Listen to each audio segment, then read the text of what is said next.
ज़्यादा हिनमल असांजे जेको पानी एफपी बंद खां ॿाहिरियों जेको बलूचिस्तान खां आयो आहे उहो हिनमल ॿिनि हिसनि में विरहायल आहे। हिकिड़ो हिसो जंहिंमें हमल डंड भी अचे थी ऐं मां जो चुखी वारो पोर्शन भी अचे थो प्लस 0 पॉइंट भी अचे थी। इते 4 खंड लॻल आहिनि। हिकिड़ो खंड लॻल आहे असांजे बलूचिस्तान जे साइड खां जेको सैफुल्ला खां अंदरि थो पाणी अचे। हिकिड़ो खंड लॻल आहे मीरपुर बुर्ड़े में। हिकिड़ो खंड लॻल आहे 0 पॉइंट ते जेको ज़ीरे जो आरबीयूडी जा दरवाज़ा ऐं उहो सॼी पुल आरबीयूडी जी खणी उतां खंड लॻी आहिनि। हिकिड़ो पाणी खंड लॻल आहे साबू बुर्ड़े ते। त इहो 4 खंड जेके आहिनि सो हिनमल लॻल आहिनि असांजे आरबीयूडी में उन में एफपी बंद में जेके पाणी ॿाहिरि डिस्चार्ज था कनि। प्लस उन सां गॾु जेको हेर असांजो आहे ड्रेन जो पाणी आहे जीअं असांजा पंहिंजा ई ड्रेन आहिनि जंहिंमें असांजो मीरो ख़ान मेन ड्रेन आहे, तव्हांजो शदादकोट मेन ड्रेन आहे, तव्हांजो ईदन बेगारी मेन ड्रेन आहे जेका समूरी इन पोर्शन में आहे। असांजे वारा बिराज खां परे पासे जो जेको पोर्शन उन वरितल आहे पावारे शाख खां ऐं इन एॾो अचे थो ऐं इहो सॼो पाणी वञे थो सुपरे बंद में। हमल डंड जो भी इन करे पाणी लेवल लहे थो या हेॾो पाणी बंद जे परे पासे ॾों लेवल लथो आहे जो बंद खे 4 खंड लॻल आहिनि। उहे 4 खंड को मां सम्झां थो त को 50 गज में या 100 गज में कोन, घटि में घटि उहे हिनमल अधु किलोमीटर में खंड थी विया आहिनि। इन पोज़ीशन में अचे वई हुयमि। उन खंडनि जे बंदि करण जे लाइ हिनमल उते को अप्रोच ई कान्हे जो कंहिं क़िस्म जी उते मशीनरी अप्रोच या कंहिं क़िस्म जो उन डंडनि खे पाणी हाणे सिर्फ़ु इहो आहे त इहो पाणी घटिजे, पाणी निकिरी वञे, पोइ इहे खंड बंदि थी सघनि।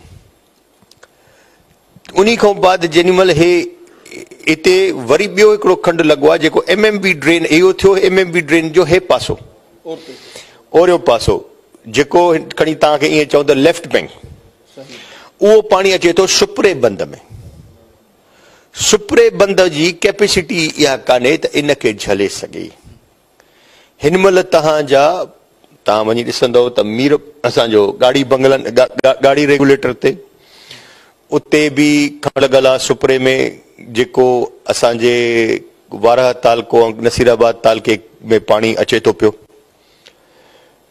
3 खंड अॻिते लॻल अथसि जेका खान जे ॻोठ जे ॿाहिरां खंड लॻल आहे जेको पाणी डायरेक्ट हिट थो करे असांजे मेहड़ खे। हिनमल मेहड़ जे ॿाहिरां पाणी उहो पहुची चुको आहे। वरी गोज़े जे साम्हूं हिते 2 खंड लॻल आहिनि जेको पाणी डायरेक्ट हिट था कनि वरी केन शाह खे। मां सभिनि दोस्तनि खे इवन पंहिंजी एडमिनिस्ट्रेशन खे बि इहो अर्ज़ु रखंदुमि त हिनमल को इहो चवे त सही हमल डंड लथी आहे, हमल डंड लथी आहे। हमल डंड जो समूरो पाणी असांजे इन 3 तालकनि में अचे थो पियो जंहिंमें वारा नसीराबाद, कंबर असांजो मेहड़ ऐं असांजो केन शाह। असांजी रिक्वेस्ट इहा आहे त इरिगेशन डिपार्टमेंट, वापडा डिपार्टमेंट प्लस असांजी पाक आर्मी FWO हिन शइ खे मेंशन कनि या सुपरे बंद जा खंड बंदि थियनि या FP बंद जा खंड बंदि थियनि। जे हे खंड बंदि न थींदा दादा, मां तव्हांखे माण्हू चवनि था त साईं 2 महीना, पर मां तव्हांखे गारंटी ॾींदुमि त सालनि में हे पाणी न थींदा। हे 3 मच्छर डंडूं ॿियूं पैदा थी वेंदियूं हिते जेके हिनमल पोज़ीशन आहे। छो जो जेको कंबर ज़िले में पाणी हिनमल खणी लाड़काणे जो या ॿियनि ज़िलनि जो ॿिनि सिमनि जे ज़रिए आयो आहे उहो बि हिते ई डंप थो थिए, जंहिंजे करे वारह ते ख़तरो लॻो पियो आहे, नसीराबाद खे ख़तरो लॻो पियो आहे, गाजी खावड़ ऑलरेडी इन पोज़ीशन में न आहे। इहो समूरो पाणी हिते डंप थो थिए। मुंहिंजी रिक्वेस्ट पंहिंजे दोस्तनि खे सभिनि खे आहे, इवन पंहिंजे CM खे बि इहो मां रिक्वेस्ट हाणे बि मां मोकिली आहे त महिरबानी करे हिकिड़ी इम्पोर्टेंट ऐं अर्जेंट मीटिंग घुराए इन्हनि सभिनि स्टेक होल्डर्स खे प्लस असांजे FWO फौज खे बि वेहारे इन शइ जो ब्रीफ वठे त इहो पाणी ईअं न निकिरंदो। और यो पानी जेसताणी ड्रेन आउट थी हमल जो और तहां बलोचिस्तान जो पानी ड्रेन आउट थी इन इते अची न निकरंदो खत्म न थींदो तेसताणी तव्हां उहो खंड बि बंदि न करे सघंदो।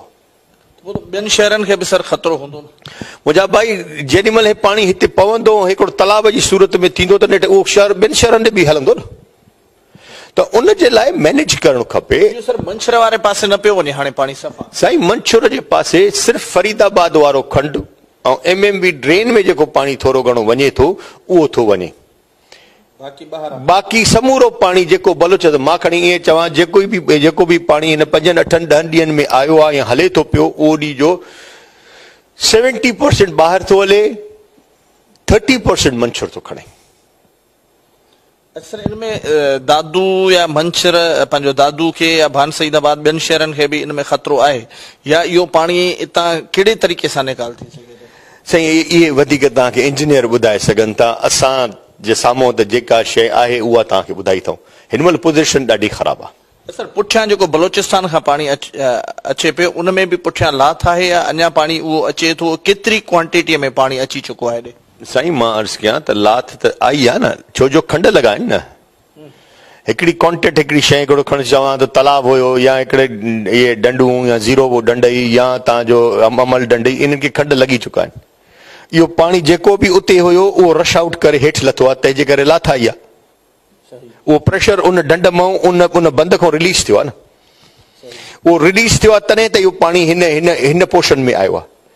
हाणे हिन पोर्शन खे जेसिताणी असां अॻिते रस्तो या उनखे तरीक़ेकार न खणंदासीं उन जो को बि तरीक़ेकार न थींदो। ऐं इहो को बि चवे त साईं मां चवां थो त इहो पाणी जे हवाले सां जीअं ॻाल्हि कई पई वञे दादू ज़िले मां या ॿियनि शहरनि मां माण्हू चवनि पिया त तव्हां इहे खंड ॾियारिया आहिनि की इन पासे ॾे अमल खे या ॿिया के साईं उहो इरिगेशन वधीक बहितर ॼाणी थी त उन्हनि जा बंद कहिड़ा या मां खंड ॾियारिया आहिनि या बंद मां छो खंड ॾींदुमि बंद खे खंड ॾियणु को भला इहो अकुलमंदी जी ॻाल्हि हूंदी, इहा ग़लति ॻाल्हि आहे। भली पंहिंजी इरिगेशन कनि, जुडिशनल इंक्वायरियूं कनि, जेको वणे सो कनि कनि। पाणी खे अॻिते रस्तो त मिले न साईं, जेसिताणी हिनखे रस्तो न ॾींदा इहो इते ई तलाव थी ऐं इते ई ढंडूं थी वेंदियूं। असांजा हे जेके बि 5-6 तालका ढंडूं थी वेंदियूं, इंफ्रास्ट्रक्चर तबाह थी चुको आहे। इहे 4 तालका हिन महिल ढंड जे उन में आहिनि। तव्हां पाण बि विया हूंदव केन शाह ताणी त तव्हांखे को रस्तो पाणी जो को जाइ का ज़मीन ख़ाली ॾिसण में आई आहे?